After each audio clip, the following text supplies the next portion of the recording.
Proof of Lakers cheating versus the Miami Heat in NBA.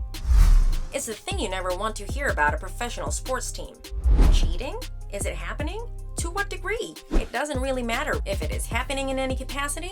It is no good. Were the Lakers cheating against the Miami Heat in the NBA Finals? What types of things were they doing on and off the court? Setting a precedent. You may have heard about this story and already forgotten about it, since it seems it was ages ago that it took place. But could this have been a tactical move by the Lakers? Before the final series, the Los Angeles Lakers were going to have to beat the Denver Nuggets in order to advance. The Nuggets were the comeback kids in the 2020 playoffs. They came back from down 3-1 against both the Utah Jazz and the Los Angeles Clippers. And though they were formidable opponents, the Lakers didn't seem to worry that they were going to have much problem with the young Nuggets. The Nuggets were going to have a lot of matchup problems against LeBron and Anthony Davis. Furthermore, there's a good chance when both those stars are in the game, there might also be another towering giant by the name of Dwight Howard or JaVale McGee. So, the Lakers seemed like the matchup was strongly in their favor. Many predicted the series would be over sooner rather than later, which is what made this move so interesting. During the series against the Nuggets, the Lakers wrote a strongly worded letter to the league. The letter was about how LeBron was not getting enough foul calls and there were not enough free throw attempts for the Lakers. If you love LeBron or hate LeBron, you know, not a game goes by where he doesn't have at least one occurrence of throwing his arms out in irritated fashion, screaming about where his foul call is. And though he may often be right, and though the Lakers may have been right in this case, it was an interesting move. The Lakers seem like they would easily win this series. Do they really need more free throw attempts? Are they really upset that LeBron isn't getting enough foul calls? But they were setting a precedent, and wisely setting it before the big stage of the finals. Now, the league is forced to go and look at tapes and see what the Lakers are talking about. And of course, the officials always miss some calls. It's impossible for them to get every call. But now, they have to be more careful and place a more scrutinizing eye on LeBron every time he drives to the basket. He started getting more foul calls against Denver. That's all good and fine. The Lakers won that series as everyone expected. But the league wasn't going to want another letter from the Lakers. You don't want to upset one of the league's most storied franchises, nor do you want to upset the player that is the face of the league. They were going to have to keep this up into the next series. They could not miss foul calls on LeBron. And as is always the case, since LeBron is a star, he was going to get all the calls that seemed like 50-50 situations. There were even some instances where he looked to be more of the instigator of contact, but he and the Lakers had set the precedent. Star versus non-star. Setting this precedent was important because the Lakers were going to face either the Miami Heat or the Boston Celtics in the finals. Both teams had stars, but not too many stars that were on par with LeBron.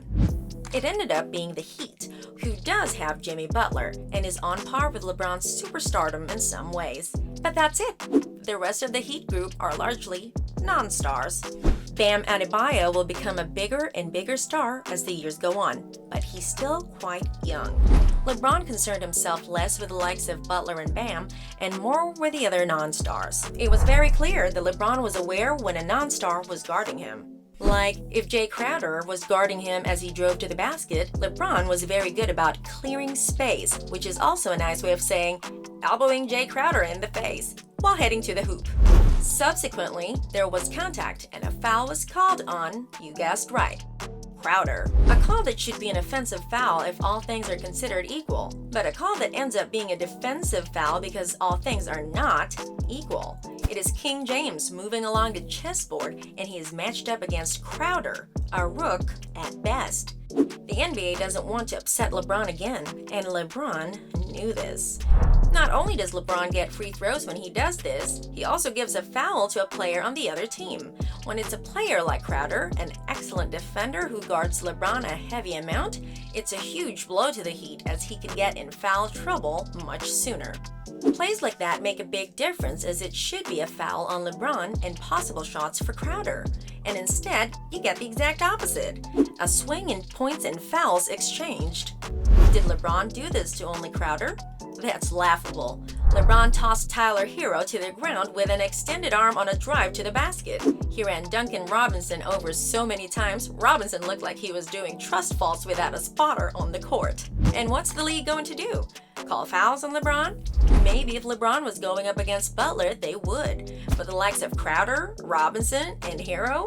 The narrative exists that LeBron can almost never be stopped. The NBA wouldn't let you think that any of those non-stars could stop LeBron on any given play.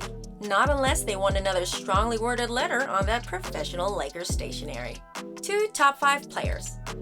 Here's something that got set in motion a long time ago, and it still has a lot of people giving the side eye to the Lakers organization. Almost anyone following the NBA puts LeBron and AD in their top 5 active players, and the Lakers have them both. No other team has a duo in the top 5. You'd be hard-pressed to make an argument that another team even has 2 of the top 10 players. Maybe the Clippers with Kawhi Leonard and Paul George. Maybe the Rockets with James Harden and Russell Westbrook. But even if you can make that argument, neither team is a combination of 2 top 5 players. That simply does not happen in the NBA. Not since the Lakers did it with Shaq and Kobe. We're starting to notice a pattern here. But the NBA is supposed to be more balanced. There are 30 teams in the league. Top 5 players, top 10 players, all-stars, they should be more evenly spread out. Not every team will get an all-star from each year, but with 24 all-stars being selected each year, they can be distributed a little more fairly. And top 10 and top 5 players should definitely be distributed more fairly. It was all good and fine when LeBron was on the Lakers as the only all-star and Anthony Davis was on the New Orleans Pelicans as the only all-star. Nothing unfair about that, but we all know what happened with Anthony Davis in New Orleans. He grew tired of his team not doing good enough and decided he wasn't going to play there anymore. There were quote-unquote injuries that no one was quite sure what their nature was. Lots of days of rest and load management. Anthony Davis was putting the organization in a tough spot. Trade me or I'm leaving you and you're getting nothing in return. And behind closed doors, of course, there were lots of talks with Anthony Davis and LeBron and other members of the Lakers organization. It was all a plan to get Anthony Davis to pair up with LeBron, to put 2 top 5 players together and be unstoppable. Because again, that had never happened since Shaq and Kobe. And we all know that led to multiple championships.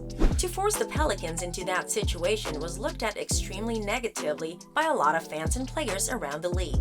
Should teams even be allowed to do this? Are there not tampering fines for instances such as this? There are rules and regulations in place for a reason, but the Lakers managed to go around the rules, go behind back doors, and figure something out so they could load up their roster with 2 elite-level talents. 2 elite-level talents that were not drafted to that team. It's one thing when an organization is lucky enough to draft 2 amazing players that become all-stars and progress in their games and prove amazing capabilities. Like in Boston, Jaylen Brown and Jason Tatum both looked like they could be monsters in Eastern Conference someday. Neither player decided to team up with the other. They were both drafted, seen for their potential, and have continually worked to exceed their potential. In LA, you have the opposite situations. 2 stars drafted by different cities and pairing up together in the sunny, beautiful city where all the movie stars live. And that's rubbed a lot of people the wrong way. The Dion Waiters acquisition. You may be thinking, what does Dion Waiters have to do with all of this? I don't think I even saw that guy step on the court in the finals. Wasn't he on the sidelines wearing crisp new t-shirts and designer jeans the entire time? And you'd basically be correct about all of that. Waiters did provide some needed scoring and creating off the bench in some games in the bubble. But he wasn't what you could call an on-court contributor in the finals. Where did he contribute? It's interesting to think about some of these late-season pickups that teams make. Organizations are smart. They know the strengths and weaknesses of other teams to a certain extent. A lot of times, the smartest organizations know that if they make the finals, they are already certain who they will be facing. They have an excellent idea of who their opponent will be. Could the Lakers have been able to see through all of the favorites on the east coast of the Bucks, the Raptors, and the Celtics? Could they have known that most likely the Heat would be their opponent in the finals? If so, obtaining Waiters was a smart move. Waiters, who had been playing for Miami in that very same year, traded in his black and reds for some purple and golds. he became a Laker. And could he have insight as to what the Heat's typical game plans could consist of? Of course he could. It's like bringing in a soldier from another army and using their expertise to your advantage. Like having a spy on the inside who comes back to you and reports to you. Why didn't Waiters play in the finals? Was he busy giving advice on the sideline about certain Heat strategies and lineups? Certain plays that Miami is fond of running in certain situations? He wasn't there to give fashion advice, though if any Lakers wanted some, all they had to do was look to Waiters' threads. But you can never put an idea like that past a team that will do anything to win. For instance, strongly persuading a top 5 player in Anthony Davis behind closed doors to push his team to trade him. Perhaps that very same team would also want to obtain a player from an opposing team just for his knowledge of the team's inner workings. Final thoughts. Thanks for watching another Up Next Sports video. Remember to like the video and subscribe to the channel. And if you think we left out any other strategies the Lakers used in the finals, comment and let us know. And be sure to join us for the next video.